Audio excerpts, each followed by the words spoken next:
something you want to do in life, yet you're not getting the support from your parents or your loved ones, I've been exactly where you are right now, and I want to share with you some insights in terms of how to turn that around. Let's do this! When it comes to learning, there's nobody ahead and nobody behind. I don't believe I was born with all the skills. I don't believe I was born confident. But what I do know is that if I decide that I'm gonna go in on something, I'm either gonna go big or I'm gonna go home.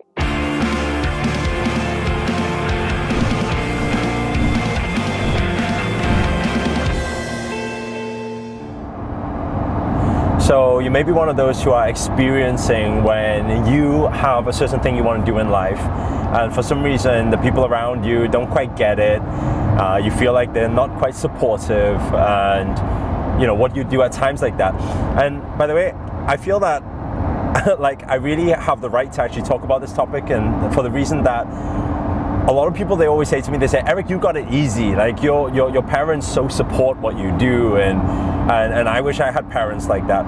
But actually, it's not the case, because when I first, well, first of all, I left home when I was 15, okay? By the way, this isn't a recommendation. Please don't take that as a recommendation. I just want to share with you my perspective of it, and how to actually deal with a situation when you know there's something you really want, yet your family aren't supporting it right now. First of all, is to come from the perspective in knowing that, you know, why they are not supportive of what you're doing. And most of the time, the reason behind it would be because they love and they care for you deeply.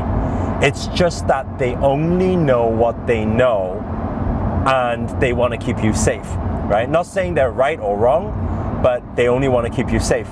Now, the thing is, how I interpreted it and how I actually took on my life going forward, and how I managed to achieve the things I achieved, yet at the same time right now having the most supportive and most proud parents in the world. You know, how did that transition actually happen? Is because number one, I knew that they loved me and cared for me, and so I knew they wanted the best for me, right? So actually, when I made a decision to leave home, or when I made a decision to drop out of school, that was totally against what they wanted, because they were like, I want you to be a lawyer, a solicitor. I don't know if it's just an Asian thing, but I want you to be a lawyer, a solicitor, an accountant, you know, something like that. But I wasn't the academic type, so I couldn't do it at all. So when I first made that decision, I first knew that all my parents want really, okay, they want the best of me. They want me to be happy. They want me to be successful in my own rights. But at the same time, they didn't know that I could actually make my own living or success out of anything else rather than what they thought, which was go the academic way or to work in restaurants all my life, you know?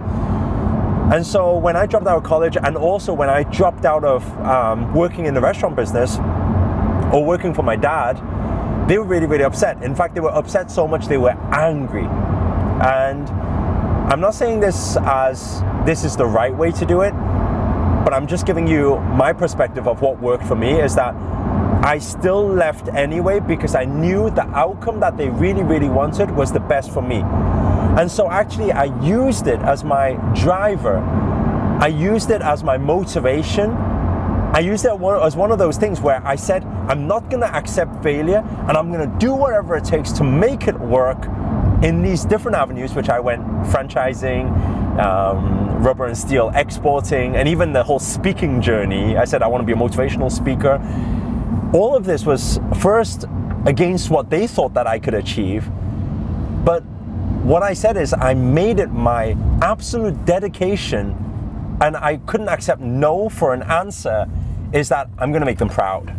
I'm going to make sure I make an impact in this world. I'm going to make sure I'm going to make them the proudest parents. I'm going to make sure that I not only am able to look after my own finances, but I get to a point where I could even look after their finances. You know, I can look after, they don't even need to worry about retirement and money and living, and I would be able to handle all of that for them. And in fact, because of that, I used that pain as my motivation. I always say emotion is energy in motion. So when you have an emotional driver, emotional desire to do something, you can actually make it happen. And I use that as my pain emotional driver. And so I made it happen. And today, let me tell you something, when my parents see me on stage or what I do, like, they're the proudest parents ever.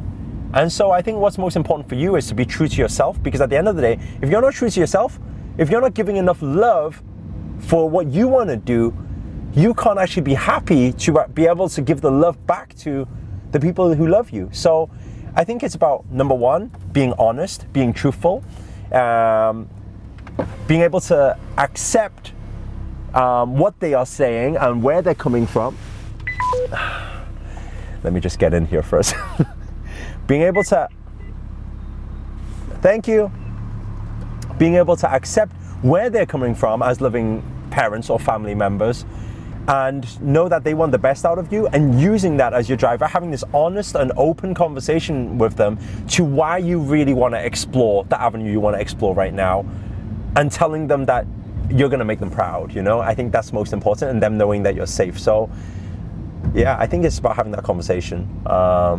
And once you do it, you know, don't try to talk them out of thinking any other way. But what I always say is, why not, instead of all the talk, because they say talk is cheap, instead of that, let results make the noise. Let success make the noise. And that's exactly how I went about doing it anyway. If this video has been of any use to you whatsoever, please do hit the thumbs up, hit the like button. Also, comment below, let us know your thoughts, your views, maybe what you're going through. That's always nice to know. And finally, if you're new to this channel, remember to, which side? Hit that subscribe button and the notifications button next to it. That's that little bell sign, because this year I'm dedicated to making daily videos.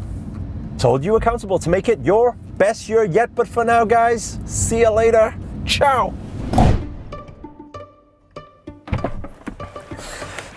Right. Okay, let's see what we got this time. Actually, I was thinking of one, but I'm not sure if I can do this very well without warm-up here, so let's see how we get on. I hope you guys are practicing this, these yoga moves with me, right? So let me just do a quick stretch, okay? 1 foot over, okay? Next foot over, okay? So 2 feet over. And then what we do is, wow, putting me on the spot here. Okay. Oh, by the way, if you haven't already, make sure to check out the other videos as well after this move, okay? Next asana. So we come up onto our knees. Then what we do is we climb. Ready for this?